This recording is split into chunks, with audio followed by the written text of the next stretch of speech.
Assalamu alaikum dear students, welcome back to online classes.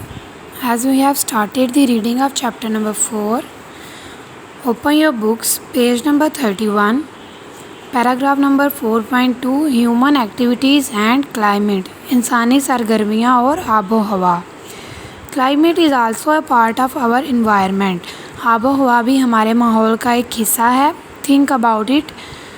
सोचें, is climate a natural feature. जो climate है, आबो हवा है, वो नेचुरल फ़ीचर है या और a human feature. Like human activities effect other areas of the environment. जिस तरह इंसानी सरगर्मियाँ माहौल के दूसरे हिस्सों को मुतासिर करती हैं, इट आल्सो इफ़ेक्ट्स क्लाइमेट. उसी तरह ये आबो हवा को भी मुतासिर करती हैं. Unfortunately most human activities have had negative effect.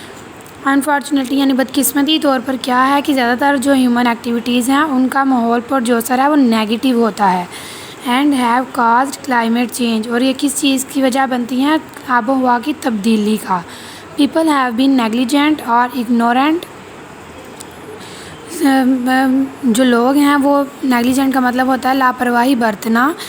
About the ways their actions have impacted the environment. लोग लापरवाही बरतते हैं किससे कि उनके जो एक्शंस हैं, जो काम है, वो माहौल को किस तरह असरअंदाज करते हैं. In the past 50 years the earth has become alarmingly warmer. Alarmingly का मतलब है खतरनाक हद तक जो ज़मीन है वो गर्म हो चुकी है. नेक्स्ट है green house effect and global warming. As mentioned earlier, human activities have deteriorated the environment. Deteriorated का मतलब है बिगाड़ पैदा होना, बिगड़ती हुई सूरत हाल. जो इंसानी सरगर्मियाँ हैं उन्होंने माहौल को काफ़ी हद तक बिगाड़ दिया है. Global warming is the general increase in the temperature. Global warming basically क्या है? अर्थ के टेम्परेचर में जो इजाफा है वो. If you feel that summers this year were hotter. अगर आपको ऐसा लगता है कि जो इस साल गर्मियाँ हैं वो पिछले साल से ज़्यादा गर्म हैं, और the winters in your region, या फिर इस साल जो सर्दियां हैं आपके इलाके में only came for a couple of days और वीक्स. और जो सर्दियां हैं वो बहुत थोड़े अरसे के लिए आई हैं, या कुछ दिनों के लिए या कुछ हफ्तों के लिए. That is most probably a result of global warming. तो ये सब मोस्टली किस चीज़ का नतीजा होगा? ग्लोबल वार्मिंग का. Global warming is caused by something we call the green house effect. Global warming क्या है? ये किस चीज़ से, क्या चीज़ है जो इसकी वजह बनती है? We call green house effect. Global warming की वजह बनती है ग्रीन हाउस इफ़ेक्ट.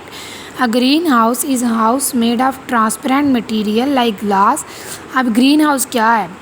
एक ट्रांसपेरेंट मटेरियल जैसे शीशा होता है ना, उसकी तरह का एक घर बना होता है. In which many plants are kept. जिसमें क्या किया जाता है? पौधे रखे जाते हैं. एंड केयर्ड, और उनकी देखभाल की जाती है. For to regulate their growth. उनकी ग्रोथ का जो है ध्यान रखने के लिए कि वो कितनी देर में कितना ग्रो करते हैं. The temperature of a green house is warm. अब जो ग्रीन हाउस का टेम्परेचर है वो गर्म होता है because of direct exposure to the sunlight. क्योंकि उस पर जो सूरज की रोशनी है वो डायरेक्ट पड़ती है. और सूरज और ग्रीन हाउस के दरमियान कोई लेयर नहीं होती.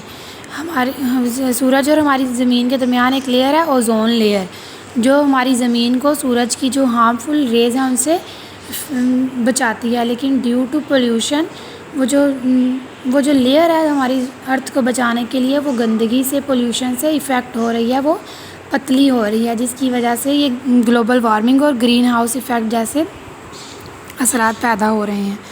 The green house effect as the name suggest is similar to what happens in a typical green house. तो वो कह रहे हैं कि जिस तरह ये ग्रीन हाउस इफ़ेक्ट आपको बताया ना कि जिस पे सूरज की रेज़ पड़ती हैं, तो जैसे ये इफ़ेक्ट होता है ना, इसी तरह हमारी ज़मीन भी इफ़ेक्ट हो रही है. The green house effect is when carbon dioxide and other gases get trapped in the earth's atmosphere. Green house effect क्या है? जब कार्बन डाइऑक्साइड और दूसरी गैसेज हैं वो हमारी अर्थ के माहौल में ट्रैप हो जाती हैं, resulting in the increase of the earth temperature. और भी इससे क्या होता है? अर्थ के टेम्परेचर में इजाफा होता है. Next paragraph 4.4 causes of the green house effect and global warming.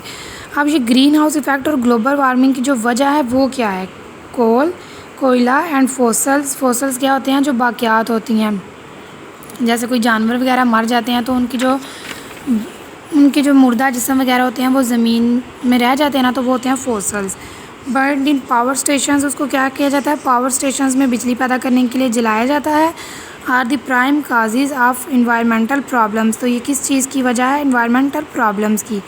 Pollution, गंदगी and resource wastage have also made our environment weak. इन सब चीज़ों ने क्या किया है, हमारे इन्वायरमेंट को बहुत कमज़ोर बना दिया है। So this is your today's work, learn it by heart, stay safe, Allah हाफिज़।